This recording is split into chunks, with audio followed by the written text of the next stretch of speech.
This episode of the House of Mystery is brought to you by Legacy Food Storage. The best way to protect your family is by being prepared. LegacyFoodStorage.com.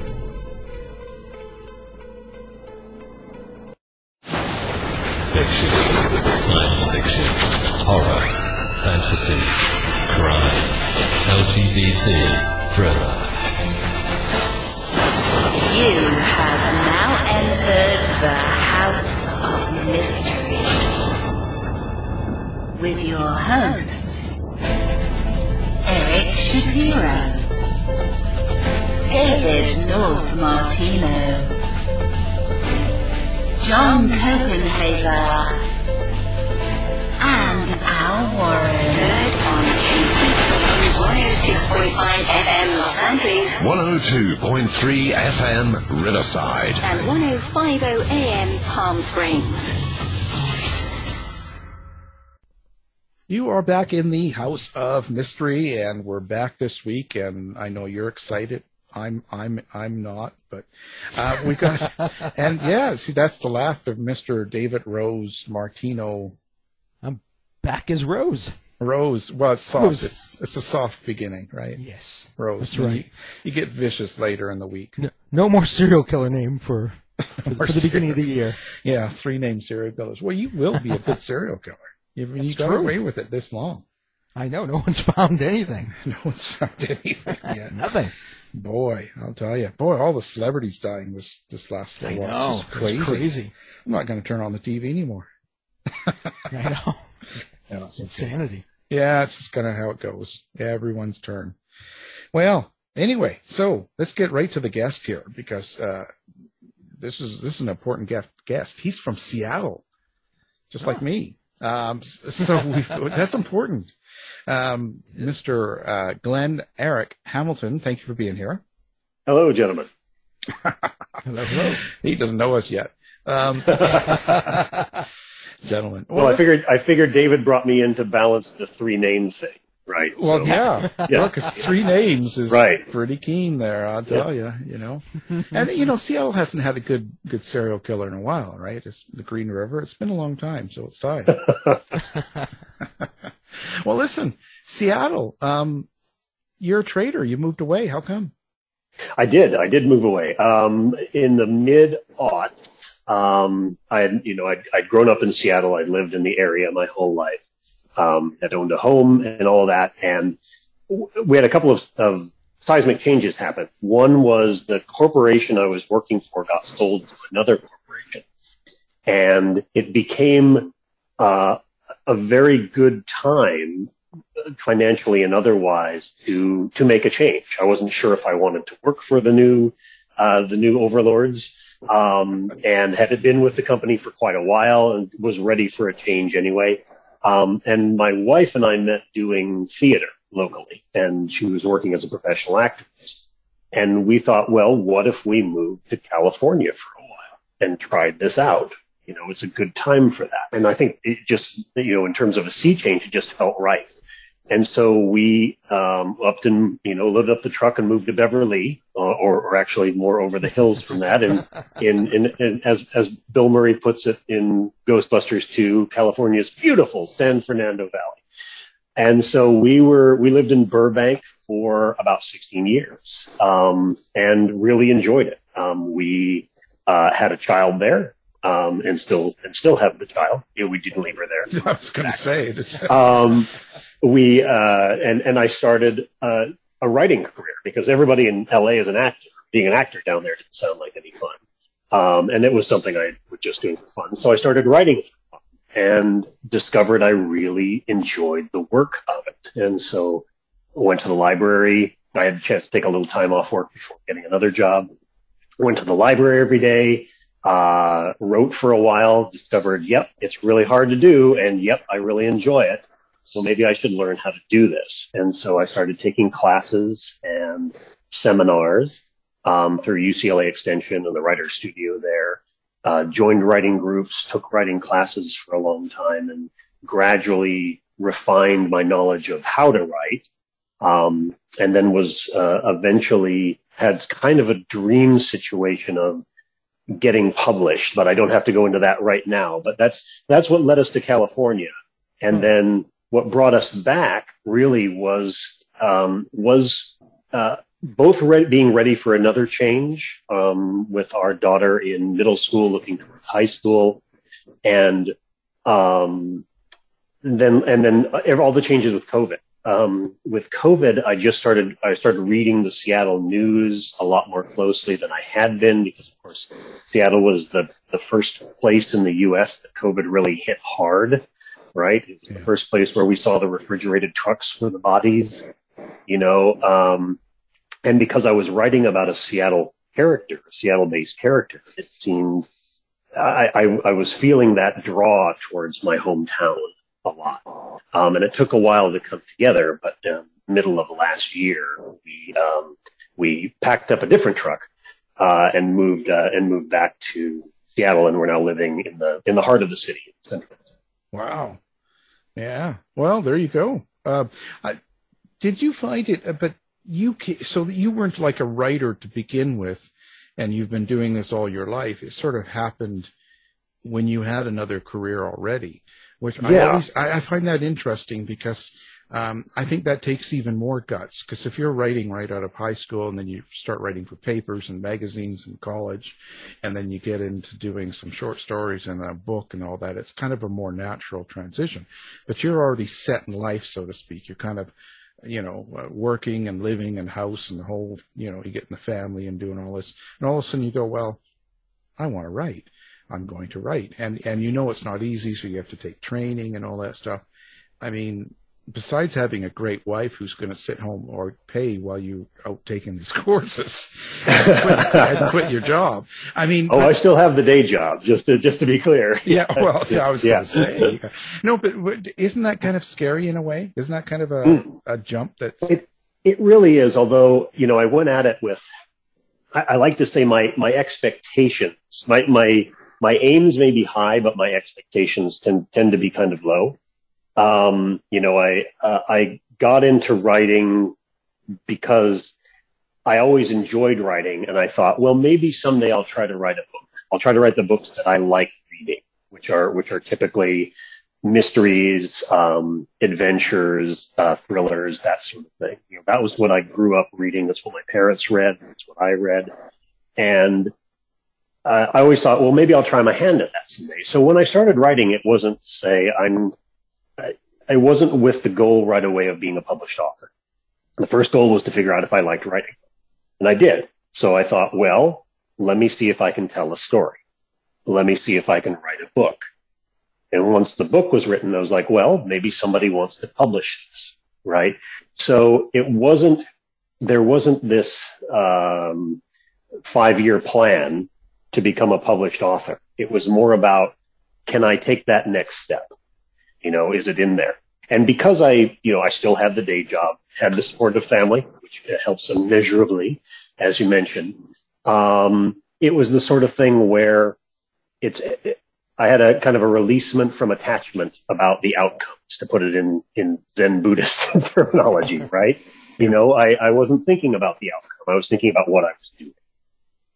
And that both kind of relieved the stress of it, but also made taking that next step possible, because I wasn't aiming for this lofty goal.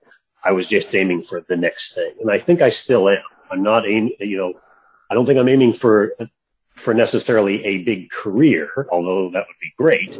I'm aiming for the next book, and the next book has continued to happen and things have continued to grow. But it's always about, what am I doing today, right? What am I writing today, and what am I working on? So does that come across in your, let's say, your structure of writing?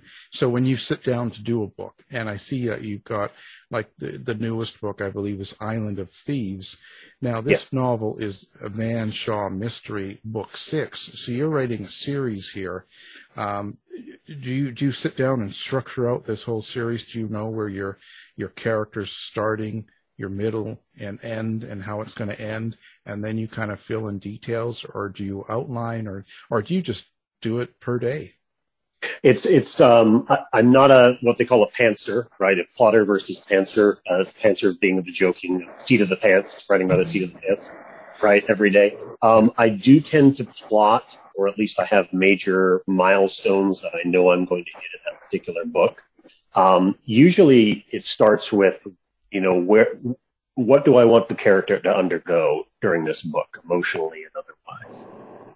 And then the plot takes some shape and precedence out of that. I don't plot the whole series.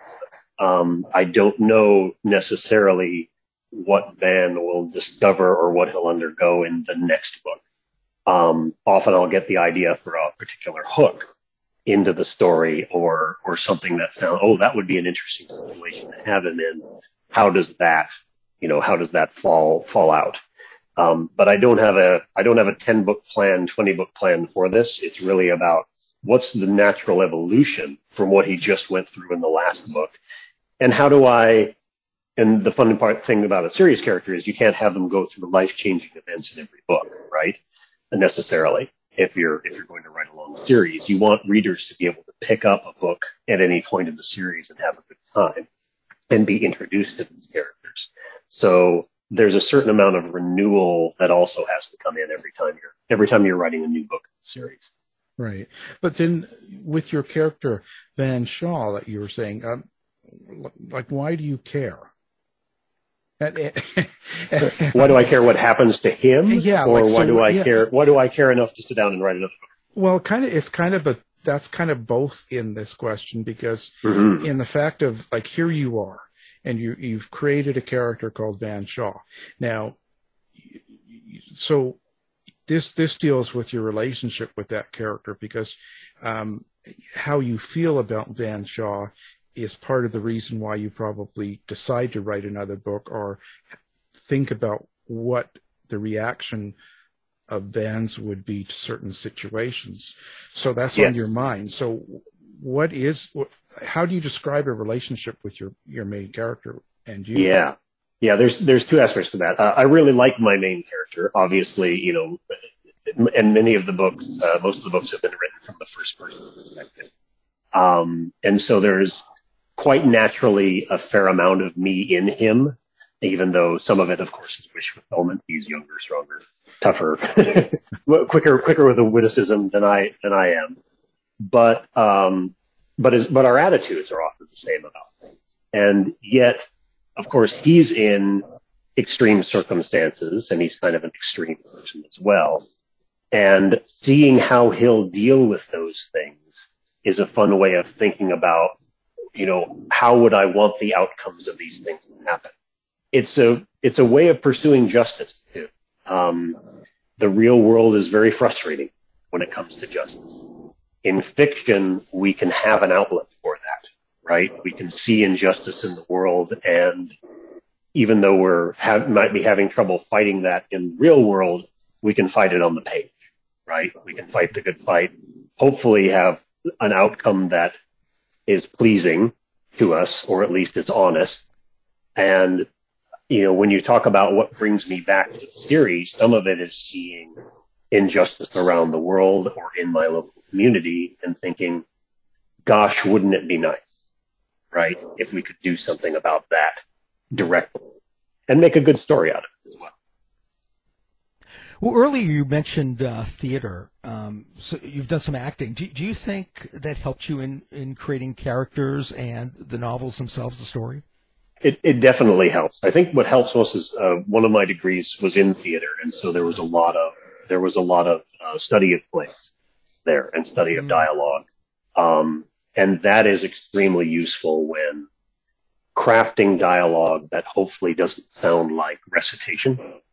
Like characters batting obvious points back and forth, but really thinking about who are these characters as individuals. What do they each want out of this? And is every line that they're saying nudging them towards that, right? And towards what they want and what they're after. And so some of it's the crafting of dialogue that you learn from reading a whole bunch of plays as you're growing up.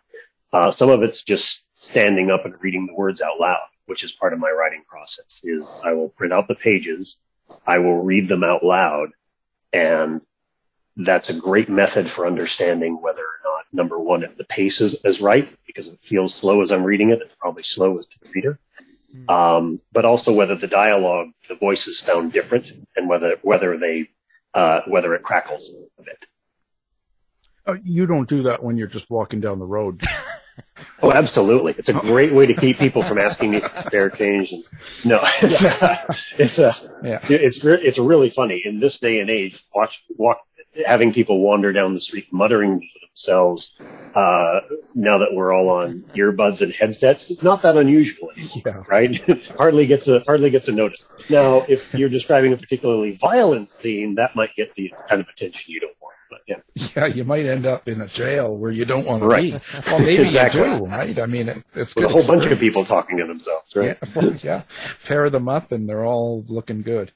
But it's interesting because when you mention how you are in the character, and I guess a lot of writers are in their characters, especially the main character, or a lot of them are in it. So that in itself. So when someone takes, how do I say? Okay, so you go online, you're in Amazon, and you grab a review, and someone's got this, 1 or 2 star, and they pick out a particular element of that character, something that you kind of portrayed quite well, but it's something that they didn't like, and it's something that maybe is personal to you. It's something that you wrote it because this is something you feel, about it, you can explain it well, and it's in your character. So when that happens, is that kind of a sore spot for you? Does that bother you? Well, it's I'll lead off by saying I stay away from the reviews. We talked about having supportive family, and my wife will vet the reviews for me. One lesson learned from theater is, boy, those bad reviews stick with you. You never remember the good ones. You can get a dozen good ones, but you get one bad one, and that bad one sticks in your head, right?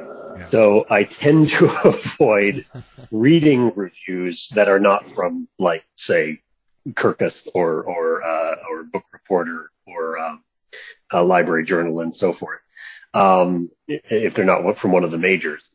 But yes, if somebody's pointing out an aspect of Van that they don't like, right?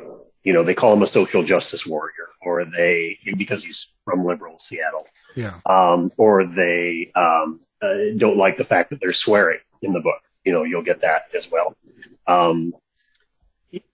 That's fine, but it's just an opinion, and you have to let it go. It didn't resonate with that person, and you have to accept that there's a whole lot of people for whom it did resonate, and you move on, right? If you're pleasing everyone, you're probably not writing something very interesting.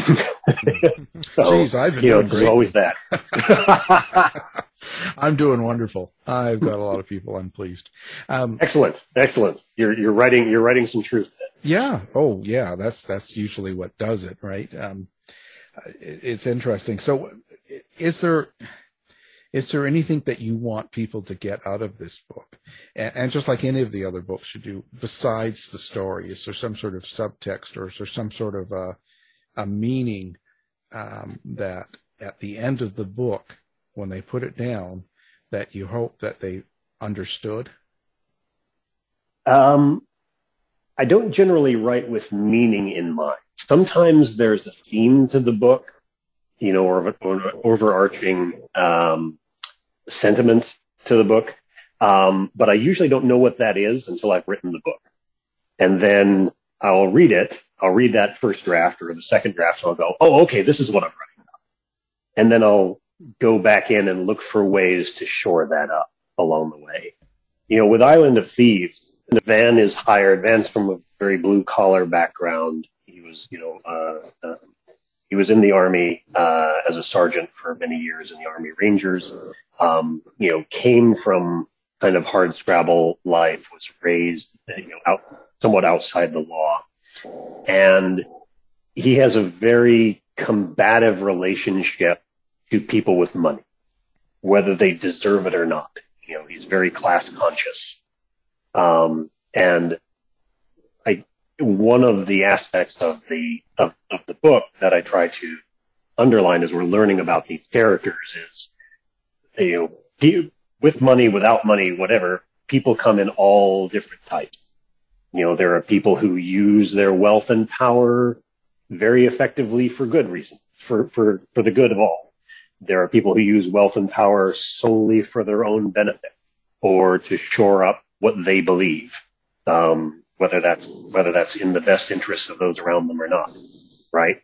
So I wouldn't necessarily say that's a theme of the book that, everyone has to be judged as individuals, but with Island of Thieves, it gave Van a chance to bump up with people in the top 1% of the 1% and evaluate them as people rather than constructs.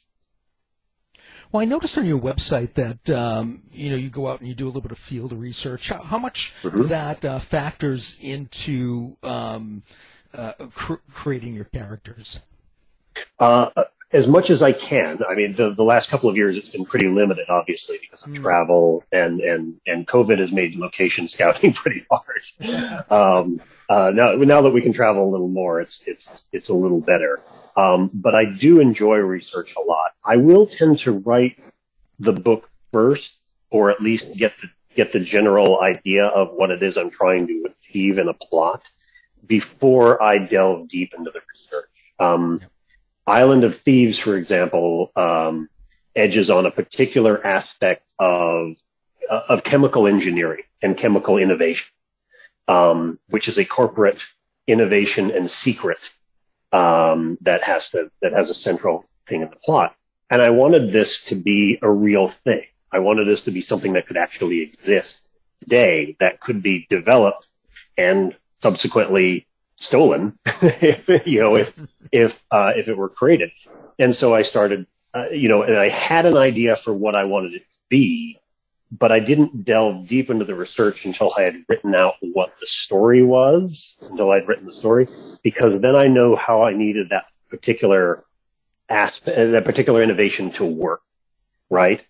And then I started doing homework into it to see if the real world fit what I needed it to do. And I did have to adjust a couple things, but for the most part, it allowed me to go to experts, people who had been in test labs and who were chemical engineers or biomedical engineers, and ask very specific questions, right?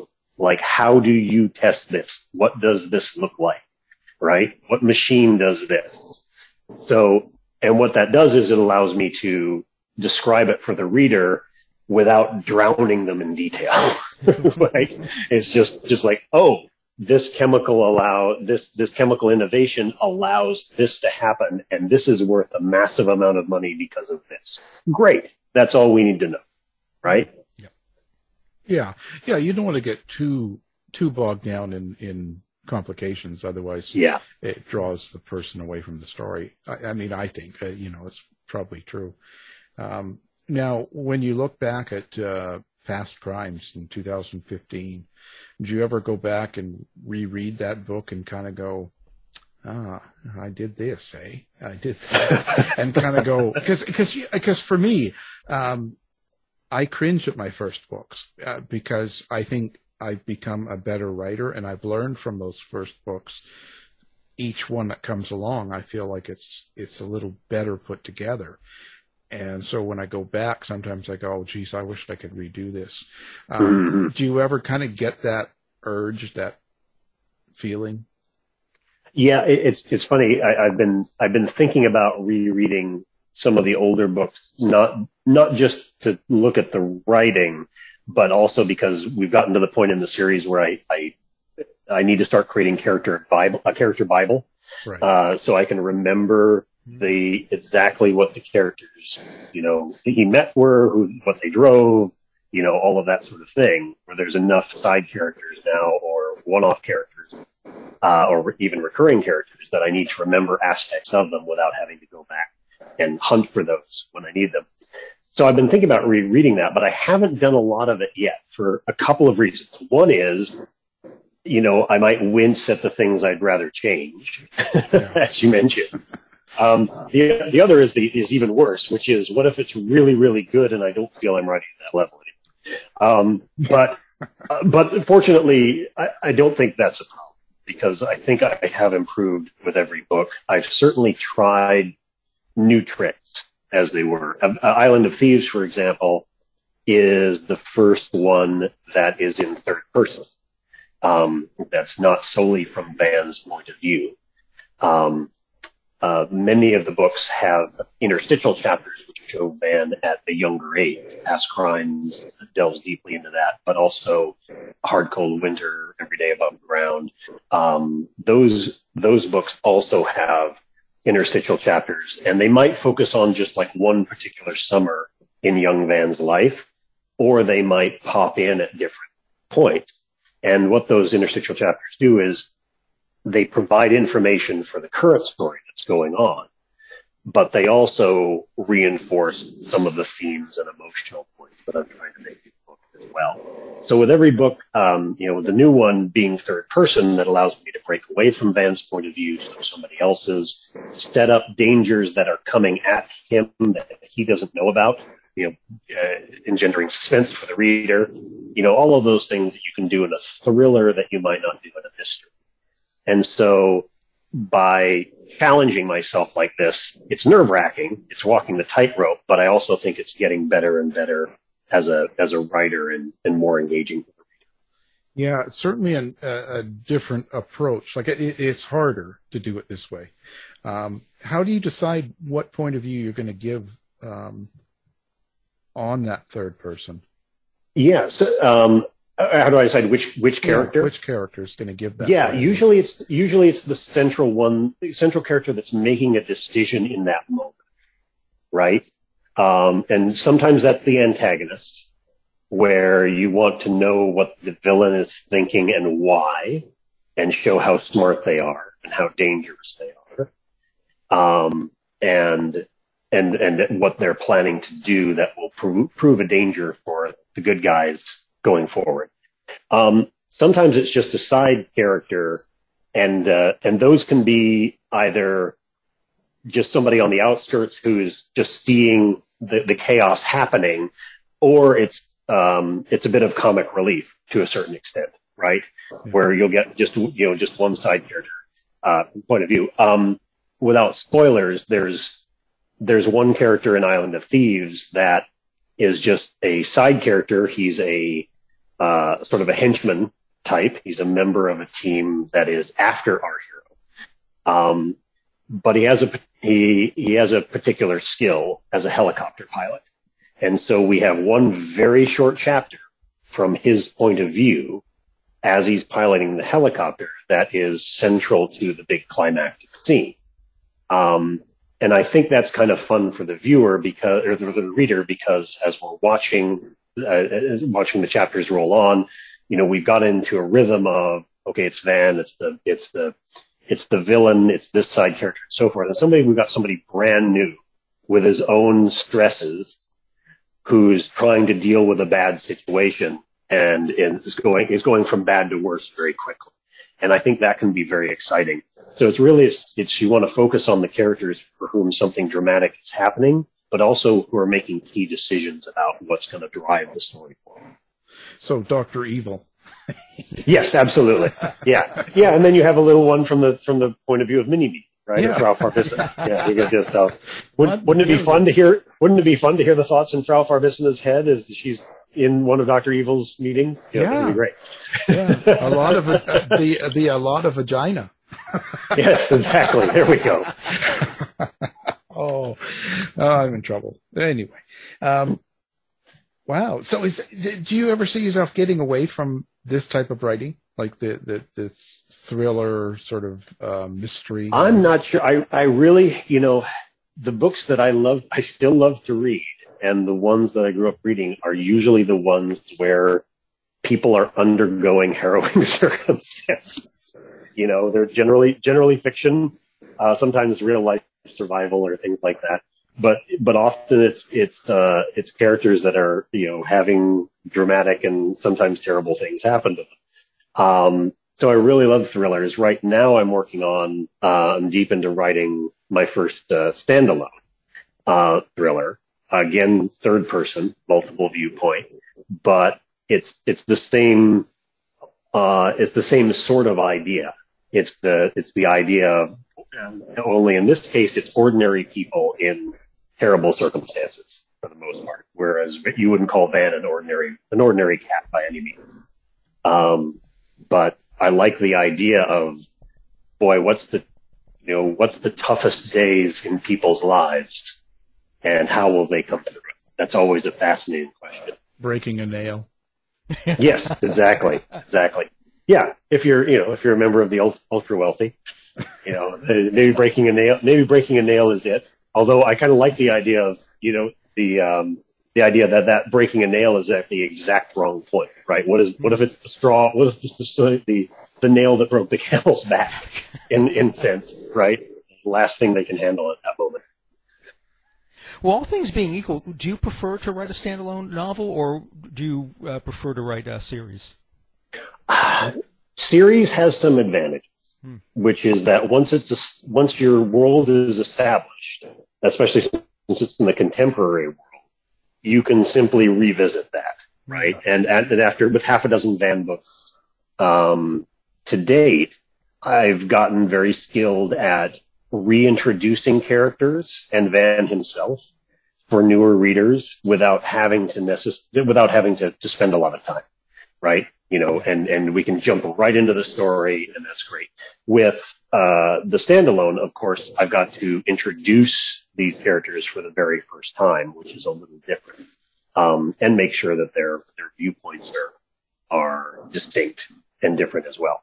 The advantage of the standalone for me, and I think for readers as well, is with the series character, the series character is going to survive, right? Might be tough, but you know that intellectually going in. You don't necessarily know that with a standalone. So a standalone can be a lot scarier for the reader, and I think that's a good thing. Publishing world, how do you like it now, and what do you think of it with Amazon and everything else going on, and everybody and their dog can do a book now? Well, I'm very honest about that, because I think personally I wanted to go through publishers to begin with, and I did. And I found it to be very important, even though it wasn't always a great experience, but I think it's important. And but people nowadays will just write something and publish it. So yep. How do you feel about this changing world? In general, I would say more ways to get to readers, and for readers to have books available to them, the better, right? That's the overall need. And that's setting aside, of course, Amazon as the monolithic entity it is. It's both enabled people to get hold of books and see books that they might not otherwise see, but then the profits to the author have gone way, way down because the prices are cut all the way along the board, making it tougher for publishers as well. At the same time, self-publishing has allowed the traditional gatekeepers to not be the only ones who have a road to getting works out there, right? I will say for me, I wanted to be traditionally published and pursued that route and always had that in mind. It was in the back of my head of that, well, if nobody wants this, or if I can't sell it within a reasonable amount of time, maybe I'll publish it myself. And so that was always an option I was open to. And for a lot of people, self-publishing is just the way to go. That's just the way, they're producing a lot of work, or it's not something that a traditional publisher would be interested in. And it's a way for them to get that out there. Personally, I'm very glad that I'm traditionally published, because the main advantage of it, besides the obvious of visibility and everything else, it gives me access to real experts, right? I've got my agent's input. I've got my editor's input. Sometimes that's plural if it's published in more than one place. I've got input from copy editors. These are all very, very knowledgeable people that are giving me notes and thoughts about what works and what doesn't in the narrative, right? That to me is the biggest advantage in traditional publishing, is that now you're part of a team, and that team is focused on making your book hopefully as the best it can be in the time you have available, right? And so that to me has been invaluable. You know, my books have benefited tremendously from the input of my agent and my editor. And so that's why going forward, let's say things change in 10 years and the doors to traditional publishing close for whatever reason. If I were to pursue self-publishing and I had to go that route, had no other choice, I would still be trying to set up that same structure somehow, of having a team of very knowledgeable readers working together to try to craft their individual books best they can. Yeah, I think that's really important. That's the most important part of the process is the people that are editing and being your input people, your readers, your supporters in that sense. Because myself, I've always been very insecure, even though I've had things published in that. But even now, when I do self-publishing, I have most of the same people doing the same jobs, just whether I pay them or a publisher does. Right. Right. Yeah. It's hard to overstate how invaluable it is to have other eyeballs and educated eyeballs on your work. Right. It's just a tremendous benefit. Oh yeah. Yeah. Well, that's what, and when you're doing a series, like when you're doing that must be, I would think that's complicated in the sense of, remembering what someone did in book 2 and you're writing book 6, and then because you can't error just even a slight bit, because that reader will catch it, and then they'll say, oh, he had a green truck in book 2 and now it's blue, right? Right. And they'll call you out, and they'll call you out all over the place. You'll be on Twitter. Yep. They'll be TikToking you. And I will say, congratulations, you won the prize. You found the hidden gotcha. Yeah, that's right. Yeah. then you track them down and have them shot. Yeah, good job. No, not at all. Not at all. But what that means is they care, right? They give a damn about what's going on, and that's wonderful. If someone's reading my books so closely that they notice things like that, and for example, in the fourth book, I made a very basic mistake about Ireland. And I visited Ireland a few times, and Van's grandfather is from Belfast originally in it. And I had a mention of the police, and without thinking, I called the police the Garda. But of course, the Garda are not the police in Northern Ireland. They're the police in the Republic. Right. And of course, readers called me out on that, and I went, "Yep, you are absolutely right. I got that wrong." And that's great. Thank you for reading so closely that you caught that. And then we could fix it in later editions, right? Yeah. But it is that sort of thing where I look at it as a compliment if somebody's reading that close. And, hey, mistakes happen. If you're writing a 100,000 word book and you're writing it on deadline, every once in a while there's going to be a mistake that you just don't catch, and the copy editors don't catch either, right? Yeah. It's like the water bottle in Game of Thrones. Right, exactly. Yes, the Starbucks cup or whatever it was. Yeah, exactly. It's like, well, they had Starbucks back then. Come on. Yeah. Drag and drive through. Right. If someone has never heard of you, which I don't understand how that could be. Right. I mean, and you were given an opportunity to give one book to one person, and they were to say, which book would you give them of all of your books right now? Which would be the one you'd want them to read to kind of get the flavor of who Glenn Eric Hamilton is? That's always a tough question, right? Do I start them at the start of the series, or do I start them at the latest of the series, which I hope will always be the best written, right? The most interesting along the way. Yeah. So I'm gonna caveat this a little bit. For the first person Van, I might argue that the fourth book in the series, Mercy River, is a really good one, because it not only deals with Van himself, but in that he's attending a large and raucous reunion of former and current Army Rangers that essentially takes over a small Oregon town for 1 weekend. And you get a sense of not only who he is as a person, but who he had to be as a soldier, and his struggles with becoming a civilian afterwards, unexpectedly. So Mercy River is one that's dear to my heart. It's also dear to my heart because my daughter and I got to take a trip and location scout in Central Oregon in the high plains there, which was a wonderful time, looking over all the ghost towns and abandoned barns and other things in that region. So Mercy River is a really good one for first person band. The latest one, Island of Thieves, I'm really proud of, not only because it's in third person, and that gives you other characters' views on Van, right? You're seeing him through other characters' eyes, and they're assessing him in ways that the reader might not have considered him before. And I think that's kind of fascinating for learning the character as well. How do I say this?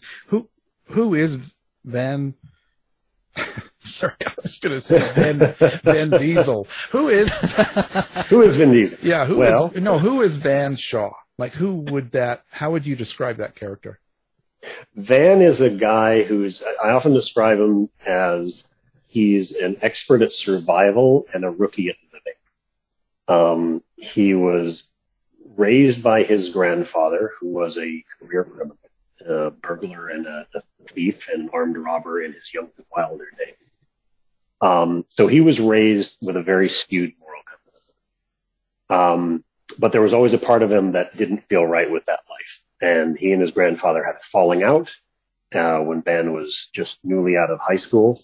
And Van escaped into the military. And to his surprise, found that he flourished in that environment. That because he was disciplined and focused and very expert at being a young thief, and the lessons that his grandfather had instilled, and the discipline that his grandfather had instilled, he took to it like a duck to water and wound up in the Army Rangers, direct action, light infantry, and found a home there, and eventually advanced to sergeant first class and was active in Iraq and Afghanistan, and really was the light to the dark in terms of his upbringing, right? Where you're suddenly in an environment that requires, strict adherence to a code and support of those around you. You're not just out for yourself, you're protecting those around you, as well. But there was parts of the old Van still in him. And he has to, in the first book, no real spoilers here, he has to deal with unfinished business back home. And that puts him into conflict not only with the people back home, but also with the Army itself. And now he's a guy stuck between the two parts of his personality. He is extremely effective as an individual. He's an expert thief. He's an expert soldier. Tactically, he knows exactly what he's doing. But in leading a strategic life, he never expected necessarily to be out of the Army or to have lived as long as he's lived. He had that sort of samurai mindset of like, this mission might be the last one, right? And he had accepted that in his head. And so to find himself a civilian on the streets again is a very different thing. Also, his particular skills are not very socially acceptable skills, right? Safe cracking and boosting cars and greasing security systems is not the sort of thing that can get you a legit job in a lot of different ways, but he's not willing to steal from people anymore either. So, he is a man caught between and making his way as best he can. He's also prone to trouble. He is attracted to it in a lot of ways. He likes the action. He likes the thrill, and he knows that very well. He knows he's at his best when he's under pressure. And there's a part of him that seeks that out. Wow. So you got all this from your life, of course. Yes. Yeah. I'm fighting off ninjas as we speak. Yeah. It's there's a lot of, obviously Van and my backgrounds couldn't be farther apart, but our attitudes about things are very similar. And I will steal aspects of my own background for Van, aspects of being in high school, of being an athlete, of enjoying, boxing gyms and things like that, which Van also enjoys, working out there. I'll steal little snippets, but obviously, some of Van's mindset also comes from my interviewing, veterans, current and past, of our recent wars, and checking certain aspects of Van's thinking, not just the tactical thinking in the situation, but also his attitudes against what is sensible for a modern soldier or recent former soldier of 29, 30 years old, right? Am I thinking with that right mindset? And so some of that I give credit to them as well. So you go out and boost cars. Yeah.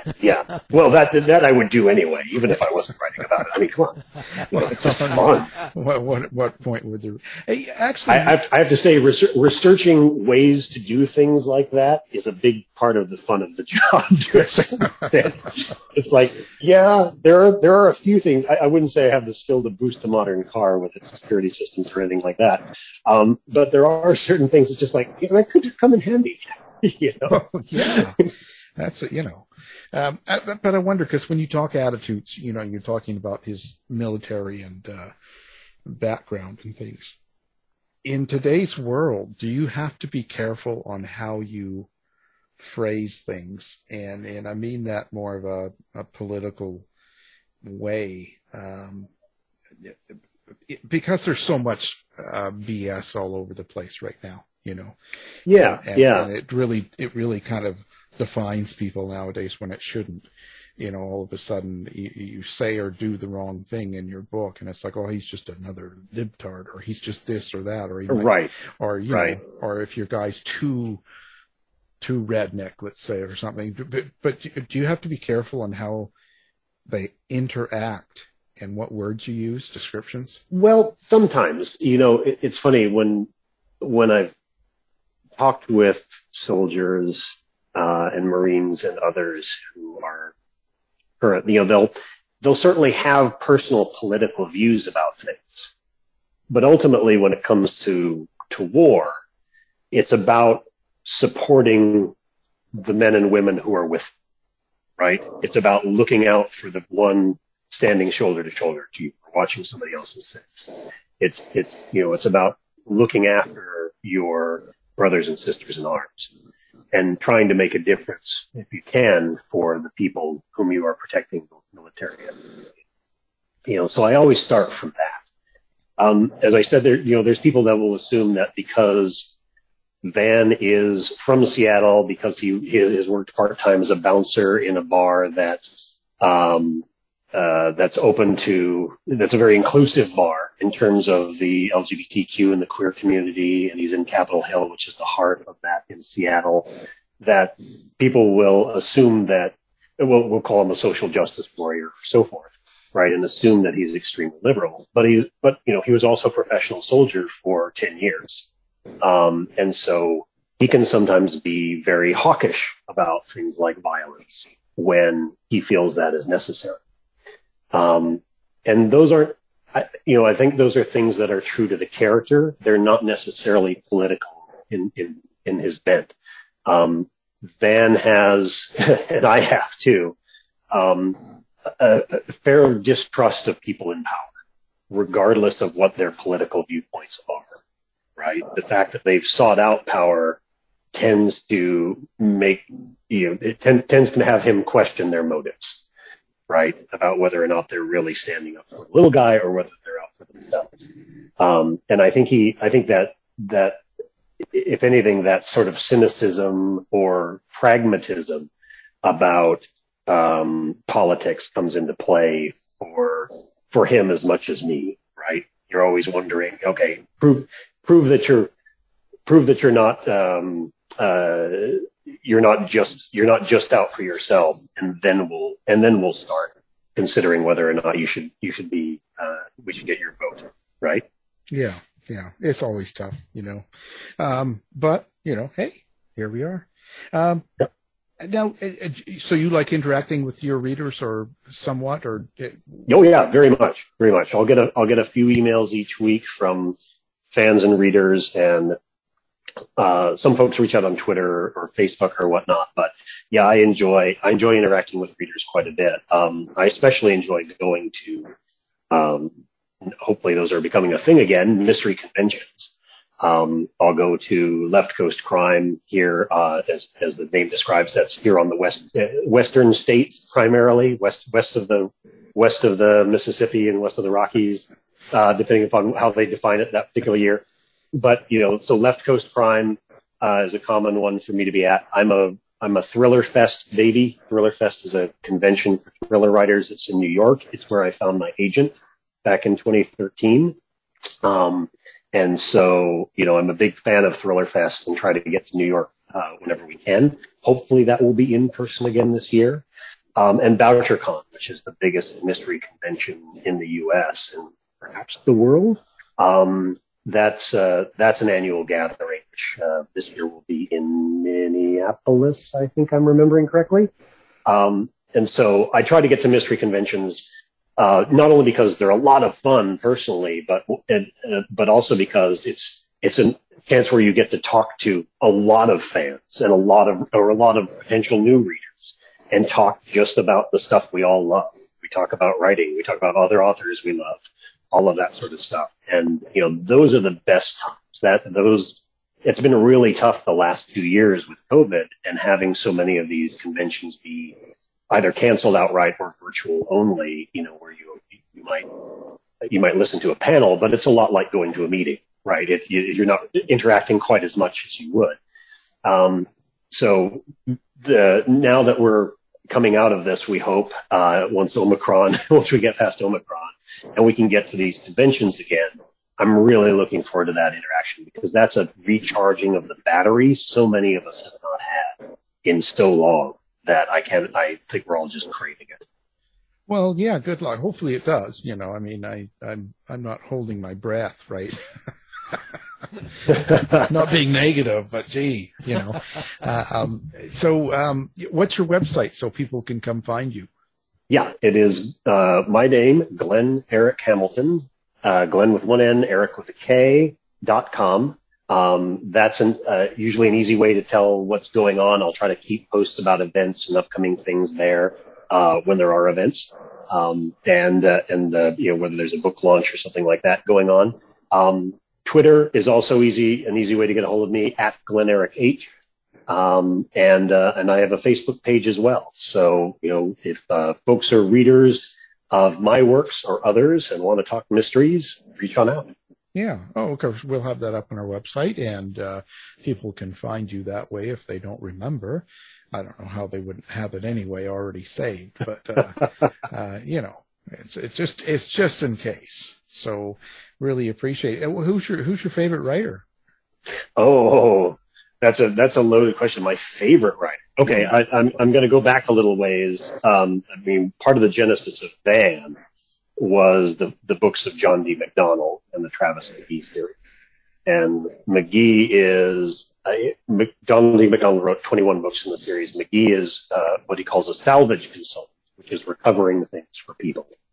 And sometimes that could be money or jewel or lost reputation, things like that. McGee, works on the outskirts of the law. He's a good guy, but he's not an untarnished guy. There's a lot of the genesis of Van in the books of John D. McDonnell, certainly. When I'm looking more modern thrillers, I like the works of Lee Child and Michael Connelly and Karen Slaughter. Nick Petrie is another one who writes along the same lines I do, of a veteran making his way. There's so many really good authors nowadays, both bestsellers and not. That is just sort of a golden time for people to enjoy this sort of thriller fiction. Don't forget me. Absolutely. How could I forget that? Well, on the same vein, I'm just wondering if you have any influences that might be surprising to your fans. Oh, well, it's funny. I'm going to name one in particular, Jane Austen.